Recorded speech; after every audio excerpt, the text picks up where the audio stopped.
और छत्तीसगढ़ की बीजापुर से इस वक्त की सबसे बड़ी खबर मिल रही है, जहां पर सुरक्षा बलों और माओवादियों के बीच में मुठभेड़ हुई।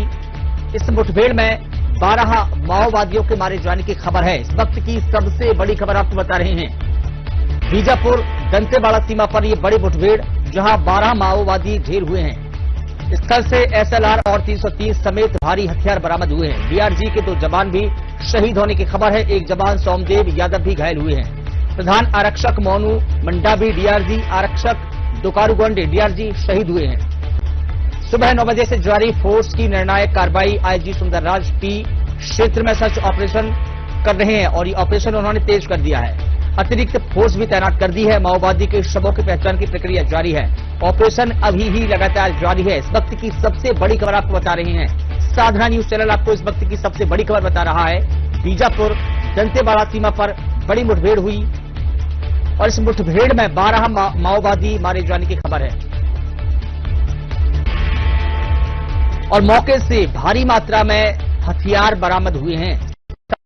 330 समेत हथियार मिले हैं और खबर तो यह भी है कि डीआरजी के 2 जवान शहीद हुए हैं। माओवादियों से लोहा लेते लेते 2 सुरक्षा बल 2 जवान शहीद हुए हैं।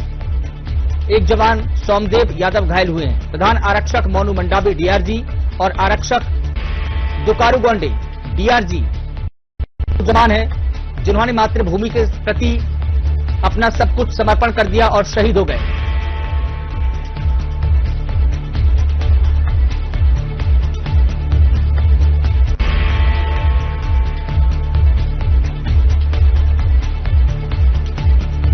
और इस बड़ी खबर की अधिक अपडेट दे रहे हैं मेरे साथ सहयोगी अर्जुन पांडे, जो कि संभागीय ब्यूरो है छत्तीसगढ़ से हमारे साथ में जुड़ गए हैं।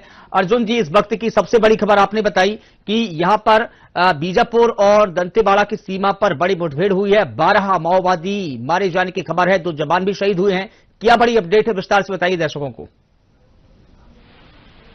मैं बता दूं आपको कि बिल्कुल कहा जा सकता है कि अब जो नक्सलियों के खिलाफ कार्रवाई है वो कहीं ना कहीं एक निर्णायक मोड़ पर जो है पहुंच चुकी है। मैं बता दूं आपको, लगातार जो इनपुट मिल रहे थे उन इनपुट में कल 2 तारीख का जो दिन था वो दिन नक्सलियों की बड़े संख्या में जो है समर्पण करने का जो है समय बताया जा रहा था और साथ ही नक्सलियों के समर्पण करने के लिए एक ग्रीन कॉरिडोर भी बनाया गया था। लेकिन कल हम लोगों को इस प्रकार की कोई भी खबर नहीं मिली कि नक्सलियों ने समर्पण किया।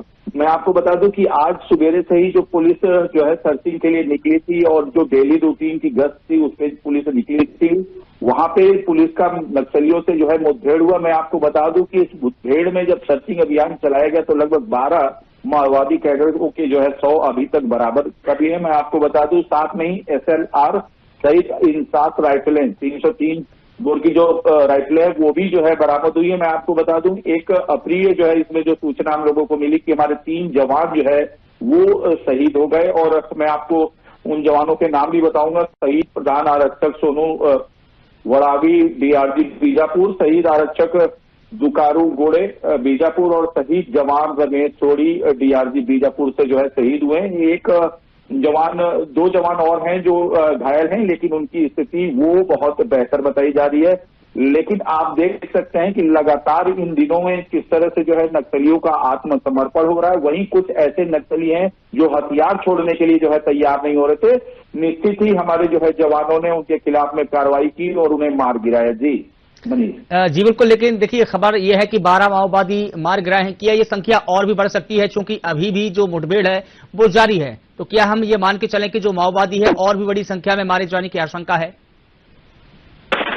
जी जी बिल्कुल मनीष, जिस तरह से अभी एरिया में जो है सर्चिंग अभियान जो है चलाया जा रहा है, मैं आपको बता दूं कि यहाँ की जो स्थिति है, टुकड़ियों में बड़े बल में जो है जवान है वो बड़े बल में चारों तरफ से इनको घेरते हैं। तो एक जो तत्काल में जिस तरह से हमें आंकड़े मिल रहे थे, पहले 5 जो है नक्सलियों के मारे जाने की सूचना मिली, उसके बाद में हमें ये संख्या बढ़ती हुई 7 नजर आई।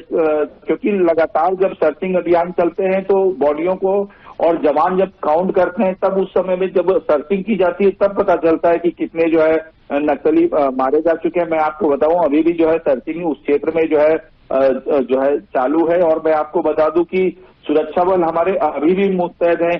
कई बार ऐसे देखा गया है कि ऐसे समय में जब फोर्सेस वापस आती है तब नक्सली भी अटैक करते हैं। तो सारी स्थितियों से मुकाबला कराने के लिए हमारे जवान वहां पे तत्पर हैं और मुझे लगता है कि और कई नक्सलियों के जो है मारे जाने की इसमें खबर होगी। कई नक्सली घायल होते हैं जिसमें उनके साथी उनको खींच करके लेके चले जाते हैं, लेकिन जवान उनके लिए आंकड़ों को जुटा लेते हैं। और निश्चित मनीष, मैं चाहूंगा कि ये जो शवों की शिनाख्त हो वो बड़े नक्सली कैडर के जो है रूप में हो। मैं आपको बता दूं कि जो हम लोगों को जानकारी मिल रही है उस जानकारी में ये पता चल रहा है कि पापा राव की जो टीम है, पापा राव की टीम से जो है इन नक्सलियों की से और जवानों की जो है मुठभेड़ चल रही थी। जी जी बिल्कुल, तमाम जानकारी के लिए फिलहाल आपका बहुत शुक्रिया। लेकिन आप पल पल की अपडेट हमारे दर्शकों तक जरूर पहुंचाते रहिए। तो इस वक्त की सबसे बड़ी खबर आपको बता रहे हैं, जहां पर बीजापुर में बड़ी मुठभेड़ हुई है। 12 माओवादी ढेर हो चुके हैं। बीजापुर और दंतेवाड़ा में फिलहाल सर्च ऑपरेशन जारी है, मुठभेड़ हुई जारी है।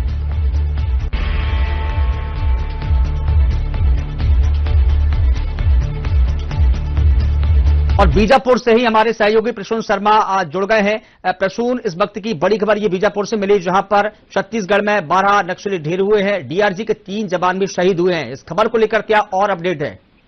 जी मनीष, मैं आपको बता दूं, बीजापुर और दंतेवाड़ा का जो सीमा क्षेत्र है, सीमावर्ती इलाका है, वहां एक बड़ी मुठभेड़ होती है और वहां 12 माओवादी ढेर किए जाते हैं हमारे डीआरजी के जवानों के द्वारा। और जिसमें 3 हमारे जो डीआरजी के जवान हैं उनकी भी वो भी शहीद हुए हैं। जी, और साथ में आपको मैं ये भी बता दूं कि कई प्रकार की हथियार भी पुलिस के जो जवान हैं उन्होंने बरामद किया है। SLR, इंसास, 303 राइफल जैसे बड़े बड़े हथियार पुलिस जो हमारे जवान हैं वो अपने कब्जे में लिए हैं। आपको बता दें कि अभी भी मुठभेड़ जारी है, सर्च ऑपरेशन जारी है। उस पूरे क्षेत्र को खंगाला जा रहा है कि कहीं और माओवादी अगर छुपे होंगे तो और भी आंकड़ा बढ़ सकता है माओवादियों के मारे जाने का। जी बिल्कुल, लेकिन प्रश्न देखिए, यहाँ पर बड़ा सवाल ये भी खड़ा होता है कि देखिए अभी जवानों ने जो सारे शव है वो बरामद तो कर लिए हैं, लेकिन छत्तीसगढ़ में 4 दिन पहले प्रधानमंत्री मोदी, केंद्रीय गृह मंत्री अमित शाह, NSA अजीत डोभाल समेत कई बड़ी जो हस्तियां हैं उन्होंने कॉन्फ्रेंस की थी, लेकिन अब नतीजे उसके देखने लगे हैं। हालांकि जो शाह ने है नक्सलवाद को लेकर जो डेडलाइन जारी की है कि 31 मार्च 2026 तक हम नक्सलवाद से मुक्त हो जाएंगे, क्या उससे पहले ही ये डेडलाइन से पहले ही जो टारगेट रखा था वो पूरा हो जाएगा? देखिए, मैं आपको बता दूं, भारत के जो गृह मंत्री हैं अमित शाह, उनकी जो डेडलाइन है नक्सलवाद को खात्मे की 31 मार्च 2026। जी, उसी को लेकर माओवादी काफी बौखलाए हुए हैं।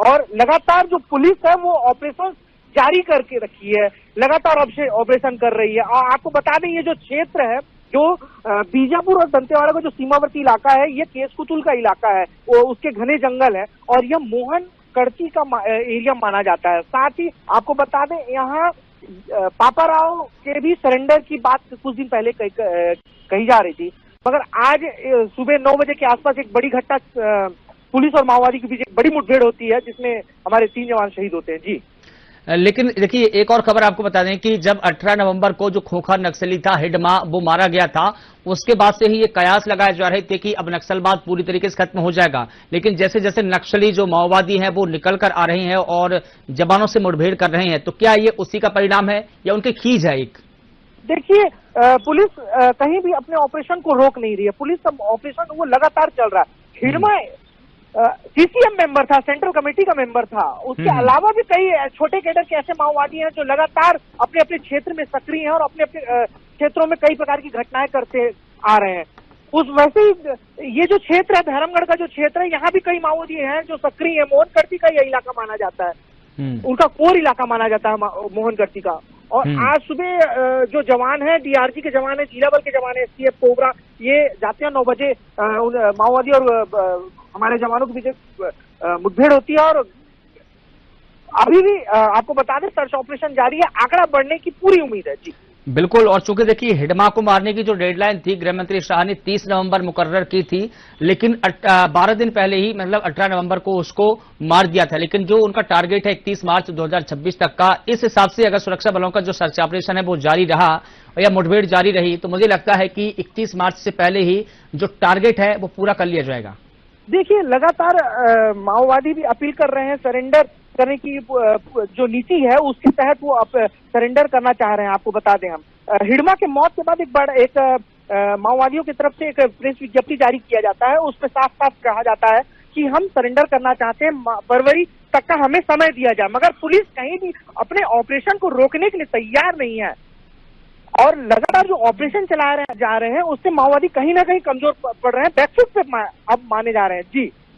जी बिल्कुल, तमाम जानकारी के लिए आपका बहुत शुक्रिया। लेकिन पल पल की अपडेट दर्शकों तक पहुंचाते रहिए इस खबर से जुड़ी, क्योंकि खबर बड़ी है। इस वक्त की बड़ी खबर आपको बता रहे हैं, छत्तीसगढ़ में 12 नक्सली फिलहाल ढेर हो चुके हैं। लेकिन एक दुख भरी खबर यह भी है कि इस मुठभेड़ में 3 जवान शहीद हुए हैं। मातृभूमि की रक्षा करते हुए उन्होंने अपने आप को सर्वस्व न्यौछावर कर दिया।